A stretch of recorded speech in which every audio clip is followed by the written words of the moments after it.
Magandang umaga, narito na ang BTV Balita Ngayon.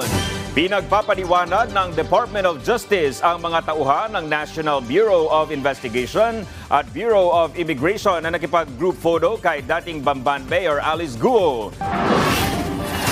Ikinadismaya umano ni Justice Secretary Jesus Crispin Rebulla ang nag-viral na litrato ni Guo at mga tauhan ng NBI at BI na umaresto sa kanya sa Jakarta, Indonesia. Samantala, wala namang nakikitang masama ang kampo ni Guo kung lagi mang nakangiti ang dating alkalde sa mga viral na larawan at video. Target ng Department of Environment and Natural Resources na makapagtanim ng 3 milyong puno sa Rizal Province sa susunod na 4 na taon.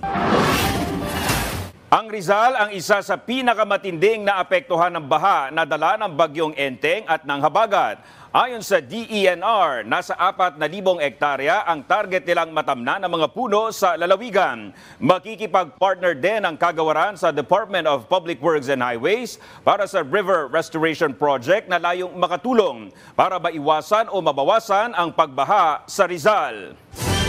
At yan ang mga balita sa oras na ito. Para sa iba pang updates, i-like at i-follow kami sa aming mga social media account. Ako po si Dominic Albelor para sa Pambansang TV sa Bagong Pilipinas. Magandang umaga!